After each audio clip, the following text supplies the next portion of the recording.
Bonjour à toutes et à tous. C'est parti pour un webinaire sur l'innovation. Et aujourd'hui, ce webinaire est parti d'un échange entre Raphaël et moi. Nous avons partagé tous les deux un même constat. Dans les grands groupes, dans des ETI et même dans des startups, l'innovation peut être en mode plan-plan, dit autrement, dans une forme de rigidité qui entrave les forces mêmes de l'innovation. Nous avons donc eu, Raphaël et moi, quelques réflexions sur ce que serait une organisation pour accélérer les forces d'innovation.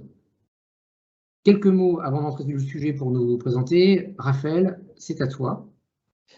Bonjour à tous, merci Bruno pour cette invitation. Je suis ravi d'être parmi vous aujourd'hui. Je suis Raphaël Laïgue, ingénieur innovation chez un grand groupe français, positionné sur les services à l'environnement. Et mon rôle est de créer, de développer des solutions digitales pour équiper les usines que nous construisons et opérons dans le monde entier. Merci Raphaël. Et je suis Bruno Lenoble, consultant et coach pour des entreprises en transformation type Texaco, Chevron, Renault, MMA, La Poste et j'en passe. Et nous réalisons pour ces clients en transformation un certain nombre d'interventions qui ont pour sujet l'innovation. Le webinaire est prévu pour durer 40-45 minutes. Il y aura une présentation avec des Rex pendant 30 minutes par Raphaël et moi, et ensuite on pourra faire un temps d'échange. Alors, parmi les paramètres qui sont basés sur nos expériences respectives, il y en a quelques-uns qui constituent des freins pour avoir une organisation efficace de l'innovation. Parmi tous ces paramètres, pour aujourd'hui, on en a retenu 3. Donc, démarrons par le premier, le dilemme de l'innovateur. Raphaël, c'est à toi à nouveau. Donc le dilemme de l'innovateur est un phénomène introduit par Clayton Christensen lors de ses travaux qui ont pour objectif d'expliquer comment une entreprise peut conserver son leadership lorsque son environnement change. Au cours de ses recherches, Clayton Christensen distingue deux types d'innovation, l'innovation de rupture et l'innovation continue. Et il observe que les innovations continues ont tendance à favoriser les acteurs en place, tandis que les innovations de rupture favorisent les nouveaux entrants et se traduisent souvent par un changement de leadership. Pour décrire ce phénomène, nous allons rapidement définir les notions d'innovation continue et d'innovation de rupture avant d'illustrer le dilemme de l'innovateur dans des cas concrets. Commençons par le rôle d'une innovation continue. L'innovation continue a pour objectif de rendre vos bons produits encore meilleurs. Elle vient renforcer votre business model existant dans le cadre de l'activité d'exploitation de votre entreprise. Ces innovations sont très importantes parce que si vous n'améliorez pas vos produits régulièrement, vos marges vont s'éroder et vous allez finir par couler. Les innovations continues viennent remplacer quelque chose d'existant. C'est-à-dire que si vous vendez à votre client le produit de la dernière collection, il ne vous achètera pas le produit de l'ancienne. Le rôle d'une innovation de rupture est de créer une nouvelle offre, permettant d'adresser un nouveau marché. Une innovation de rupture naît souvent à partir d'un besoin qui existe sur un marché de niche, peu attractif à première vue et négligé par l'offre actuelle. Elle vient s'appuyer sur un nouveau business model dans le cadre de l'activité d'exploration de l'entreprise. Ces innovations sont également importantes car elles peuvent constituer le futur de votre entreprise. Le potentiel de création de valeur d'une innovation de rupture est énorme car la valeur créée vient s'ajouter à la valeur déjà produite.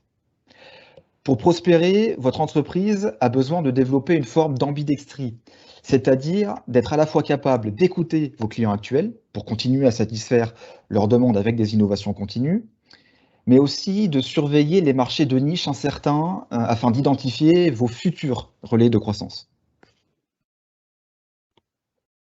Ces deux types d'innovation sont au cœur du dilemme de l'innovateur.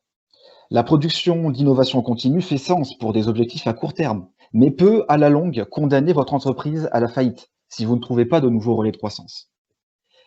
Et d'un autre côté, dédier des ressources à un marché de niche ou à une opportunité floue, sans être certain de réussir, n'a pas de sens à court terme, car cela vient compromettre votre activité actuelle, mais cela peut néanmoins constituer le futur de votre entreprise.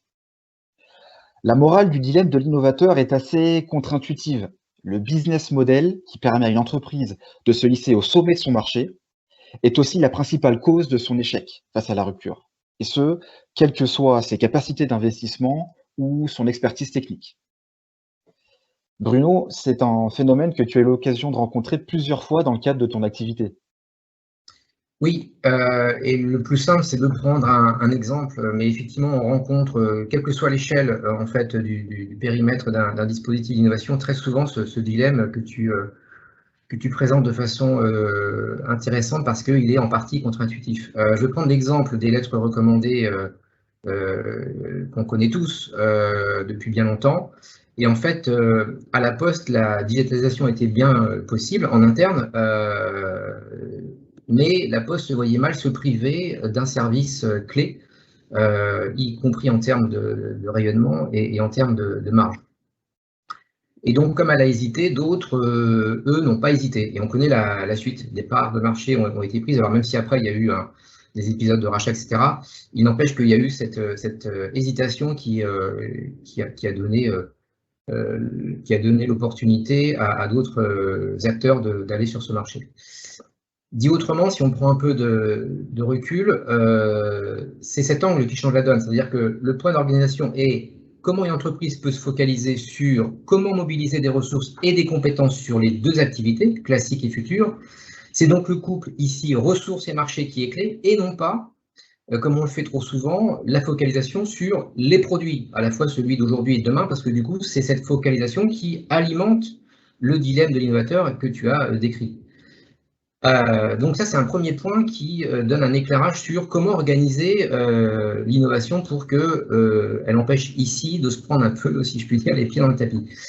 Après ce premier point structurant de l'organisation d'innovation, regardons le mythe de la techno-reine. Et je te rends la parole, Raphaël. Tout à fait. Donc, comme l'a bien dit Bruno, la technologie n'est pas une rupture en elle-même, c'est son impact qui constitue une rupture. À travers le mythe de la technologie reine, nous souhaitons faire passer deux messages principaux. Le premier, c'est qu'une technologie de rupture peut exister sans aucune technologie spécifique. Et le deuxième, c'est qu'un changement technologique radical n'entraîne pas forcément d'innovation de rupture. Pour illustrer le premier message, prenons l'exemple de Southwest Airlines, qui a introduit le billet d'avion low cost aux États-Unis en 1975. L'entreprise décide alors d'utiliser les avions différemment pour les faire voler plus souvent. Pour arriver à ses fins, l'entreprise diminue ses services et minimise ses temps au sol. Southwest Airlines appuie son business model sur une structure de coûts très faible, qui lui permet de pratiquer des prix inférieurs à ceux du marché de l'époque, tout en restant rentable. Southwest Airlines est parvenu à solvabiliser un nouveau segment de marché, comme les étudiants, totalement inabordable pour les acteurs historiques. Et pourtant, Southwest Airlines, ou encore EasyJet, si on prend un exemple un peu plus récent, n'utilise aucune technologie spécifique. Il n'y a pas de différence fondamentale entre les avions d'EasyJet et ceux d'Air France, ni entre les pilotes des deux compagnies. Donc on voit bien ici que la différence n'est pas liée à la technologie, mais bel et bien au modèle d'affaires. Ce qu'on peut dire peut-être, Raphaël, c'est que très souvent, donc, à une innovation de rupture est associée l'utilisation d'une techno considérée comme disruptive, voire révolutionnaire. On le voit ici, hein, dans ce que tu mentionnes, ce qui fait la disruption, pardon, c'est pas la techno ou la combinaison de techniques, mais la réponse avec une même technologie à des besoins qui peuvent être aussi assez proches ou assez éloignés, ou en tout cas avec des cibles qui peuvent être relativement différentes. C'est ce qu'on appelle, nous, dans nos outillages, le pivot de besoin. Alors, on peut peut-être creuser, Raphaël, le sujet avec un autre exemple. Oui, on peut l'illustrer avec l'exemple de la téléphonie mobile. Lors de son apparition, la téléphonie mobile était une technologie assez complexe à mettre en œuvre pour un opérateur et qui nécessitait des investissements importants ainsi que l'acquisition de nouvelles compétences.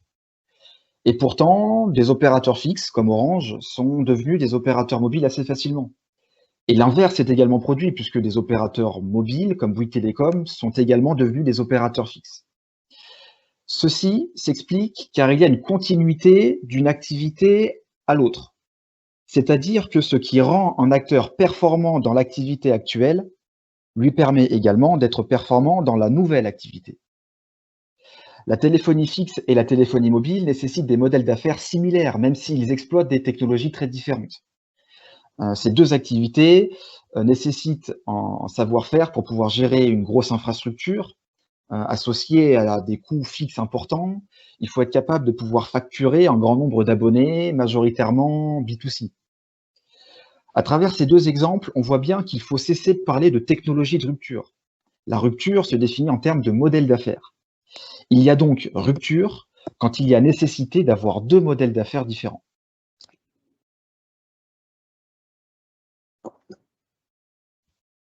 Qu'est-ce que je peux dire à ce stade? Pour moi, rien. Je te laisse continuer, Raphaël.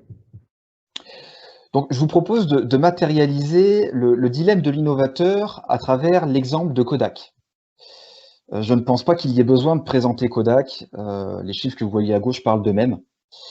En reprenant la morale du dilemme de l'innovateur, comment imaginer que ce qui fait leur force à cette époque, au milieu des années 90, causera leur perte 10 ans plus tard? On entend souvent à tort Kodak a refusé le numérique.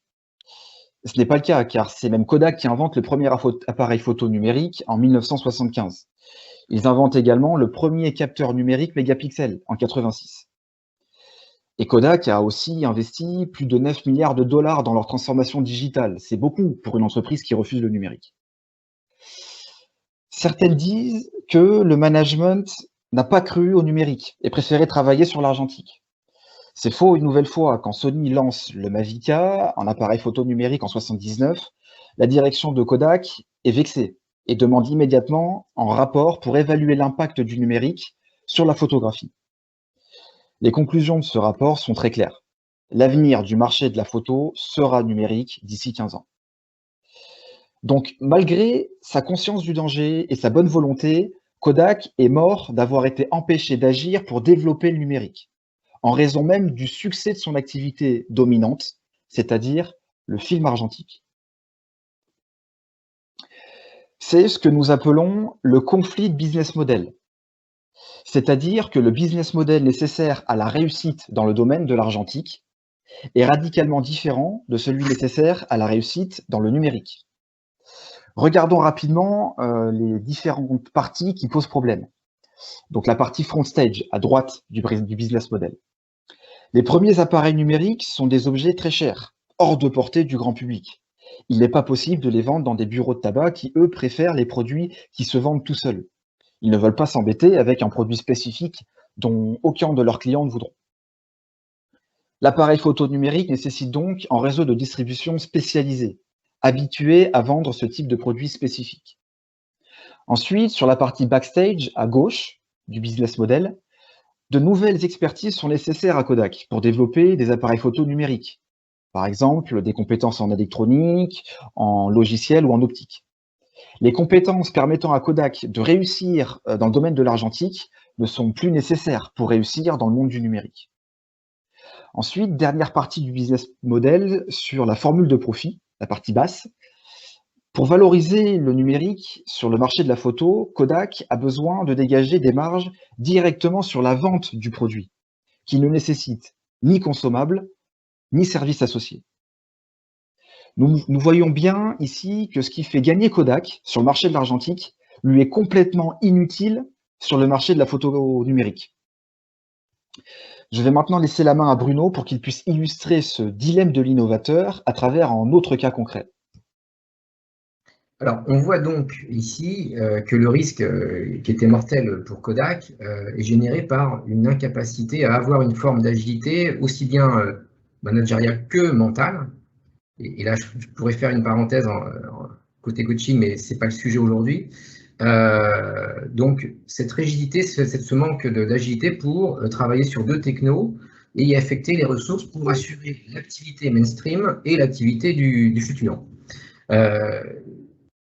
L'idée là, c'est que au-delà de cette difficulté, on peut renforcer des expertises qui vont ouvrir des marchés nouveaux et donc avoir une efficacité pour l'innovation en dehors du champ du dilemme de l'innovateur et de ce mythe de la techno reine. Juste avant de redonner la main à Raphaël, c'est typiquement ce type à nouveau de pivot de besoin qu'on peut faire sur des technos, par exemple, qui combinent de l'IA avec de l'analyse sémantique, des outils d'analyse sémantique d'échange entre un commercial et son client. On peut très bien regarder cela en se disant ça peut être un échange non pas commercial mais de management entre un manager et ses collaborateurs.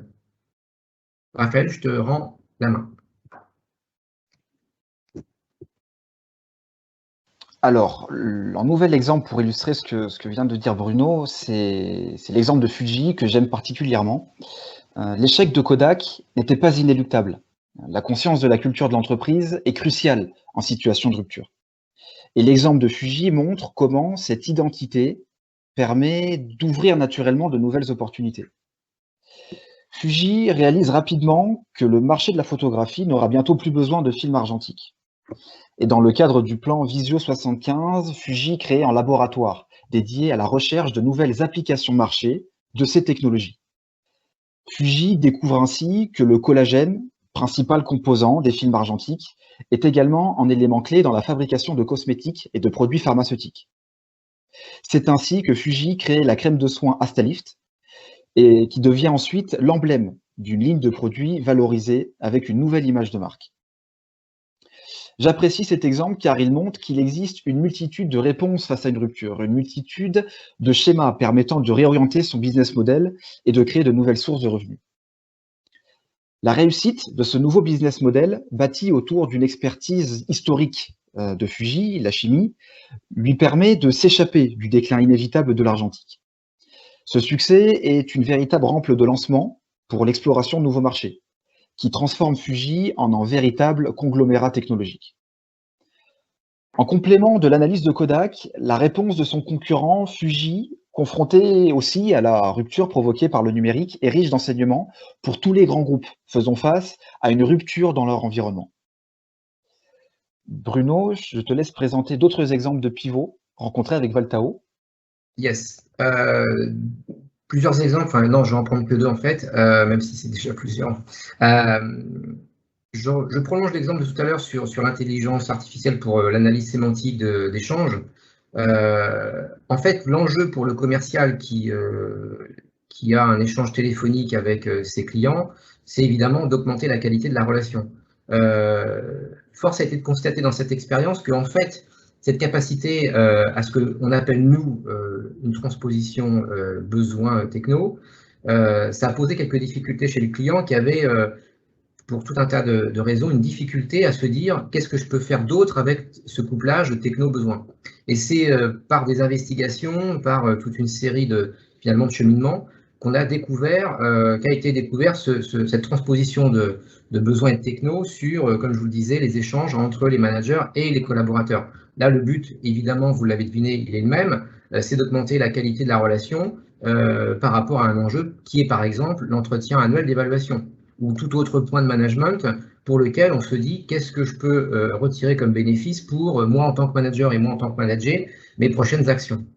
Un autre exemple, c'est la réduction du temps pour distribuer et remettre des colis et du courrier qui dégage du coup un temps disponible avec les clients pour, par exemple, proposer des connexions à des box et donc ouvrir ainsi, par des changements de paramètres ou des installations proprement dites, des marchés nouveaux. Le point, c'est que la personne sur place avec le client n'a pas la compétence, mais par contre, si on envisage des lunettes connectées, avec une techno en plus qui était initialement relativement sophistiquée, et en fait, on s'est aperçu qu'une techno bien plus simple suffisait. Un expert à l'autre bout, comme je le dis, de la lunette, peut guider le collaborateur. Et ça, ce schéma peut être répliqué, par exemple, pour surveiller des bâtiments, faire des interventions de maintenance sur différents sites industriels, etc. Ce que je vous propose pour la dernière partie, c'est de regarder une autre forme. Et donc là, on vient de clôturer finalement un deuxième point d'organisation pour l'efficacité de l'innovation. Regardons un troisième volet avec Raphaël. Troisième volet portant sur la culture d'entreprise. La culture d'entreprise est un paramètre important qui vient impacter sa capacité à innover. Certaines cultures ouvrent naturellement le champ des possibles, tandis que d'autres, au contraire, se restreignent à un périmètre clairement défini, duquel il est souvent compliqué de sortir. De cette culture d'entreprise en découle la manière avec laquelle vous définissez votre activité, ce qui va venir automatiquement conditionner votre façon de regarder votre marché, mais aussi votre façon d'analyser des opportunités qui s'offrent à vous. Pour illustrer l'impact de la définition de votre business sur votre capacité d'innovation, nous allons prendre l'exemple de KONE. KONE, qui est un des plus grands fabricants d'ascenseurs au monde, avec 9 milliards de chiffre d'affaires en 2018. KONE a longtemps défini son business d'un point de vue produit. Nous travaillons sur le marché des ascenseurs et des escalators. Cette définition de leur business conditionne automatiquement la vision de leur marché. On peut assez facilement déduire que leurs clients sont des entreprises de construction qui achètent leurs produits ou des facility managers qui achètent des prestations de maintenance. Leurs concurrents sont d'autres fabricants d'ascenseurs ou d'escalators, type Otis, Schindler, Thyssen ou Mitsubishi. KONE a décidé de redéfinir son activité lors d'une réorientation stratégique et abandonne son point de vue orienté produit. À partir de 2017, KONE décide de penser en termes de flux verticaux et horizontaux au sein d'un bâtiment. KONE se redéfinit donc comme une entreprise gérant les flux de personnes. Ce subtil changement de définition semble totalement anodin, mais a vraiment transformé la manière avec laquelle KONE perçoit son marché. Cette modification de la définition de leur activité vient naturellement augmenter le champ des possibles et ouvre la porte à la création d'une nouvelle gamme de produits, comme des logiciels de contrôle d'accès par exemple. À travers sa maîtrise des flux de personnes, l'ascensoriste se positionne comme un acteur incontournable dans la réflexion sur le design d'un bâtiment. Lancé sur sa nouvelle orientation stratégique, KONE a développé un panel de méthodes d'analyse et de planification de flux verticaux et horizontaux. Ces méthodes sont évidemment applicables dans un bâtiment neuf ou existant, mais également dans d'autres contextes qui n'auraient pas forcément été imaginés avec l'ancienne définition du business. Bruno, je te laisse le mot de la fin pour conclure la première partie de ce webinaire avant de passer aux questions. Oui. Ce que tu viens de présenter, Raphaël, c'est la force d'une reformulation de la vision, et on voit que la vision ici, c'est pas forcément des termes qui portent une ambition révolutionnaire. On voit donc l'impact conséquent que ça a eu pour KONE à reformuler une vision comme ils l'ont fait. Là aussi, il y a une notion finalement assez qui ressemble beaucoup à un pivot. On étend ou on reformule la vision et on voit les résultats. En résumé, on a 3 paramètres qui contribuent à dynamiser l'innovation, enfin 3 paramètres qu'on a vus aujourd'hui, je ne dis pas que ce sont les seuls.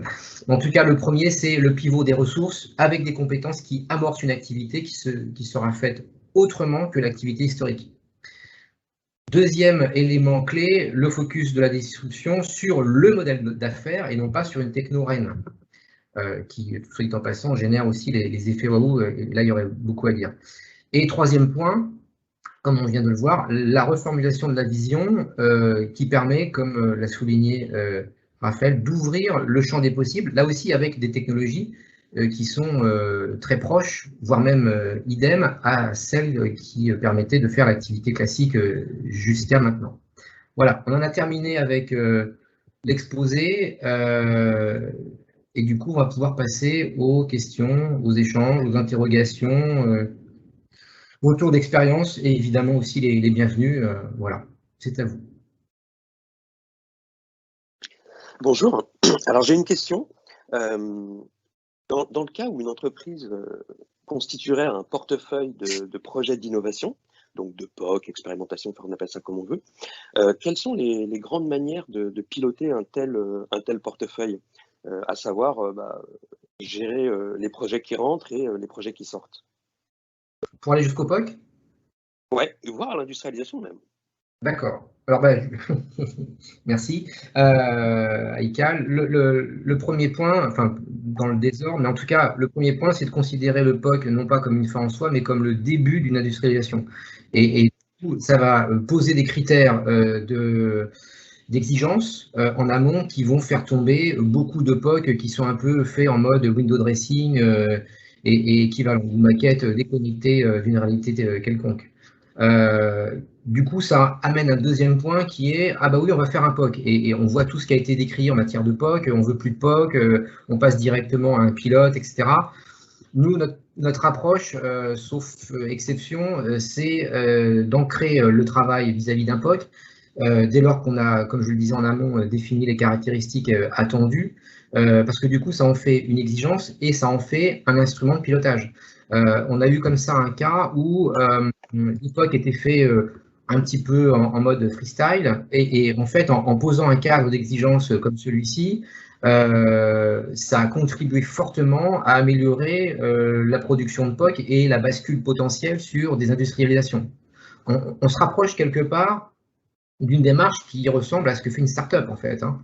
Et en amont de ce que fait le POC, il y a d'autres conditions de réalisation. Je pense notamment à la focale sur les besoins, qui bien souvent, mais comme on l'a vu tout à l'heure dans ce qu'on vous a présenté, est oubliée au profit d'un regard exacerbé sur les technos. Est-ce que ça répond à la question? Tout à fait. Merci.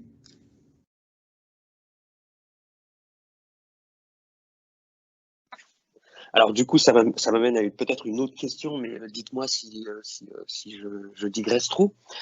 J'ai vu apparaître dans la littérature sur l'innovation, et puis nous-mêmes par notre expérience, un nombre grandissant de corporates qui gèrent leur portefeuille d'innovation comme un fonds d'investissement en fait, c'est-à-dire très enclin à investir en amont sur des projets très risqués de jeunes startups qui n'ont qu'une idée finalement.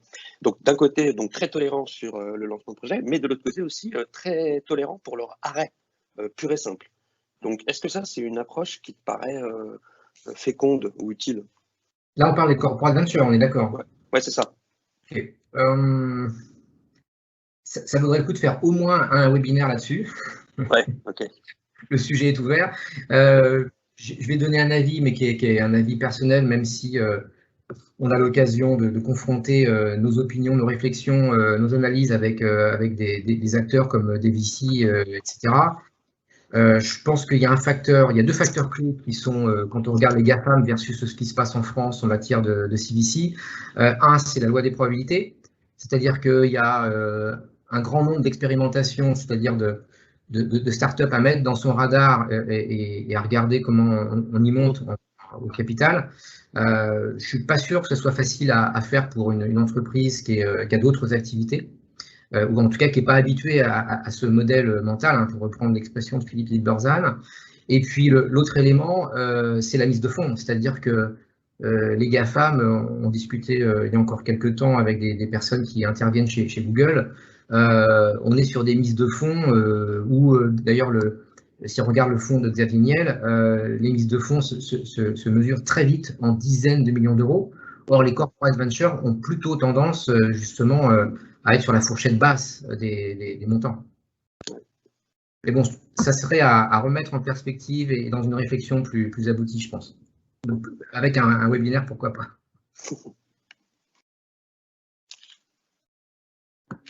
D'autres questions, remarques? Il semblerait que non. Et si c'est le cas, dans ce cas, je vous propose de clôturer le webinaire d'aujourd'hui. Merci à toutes et à tous. Merci Raphaël. Merci Stéphanie pour l'appui. Merci pour les questions, Aïkal. Et je vous dis à bientôt. Bonne journée. Merci à tous. Bonne journée. Au revoir. Au revoir. Au revoir.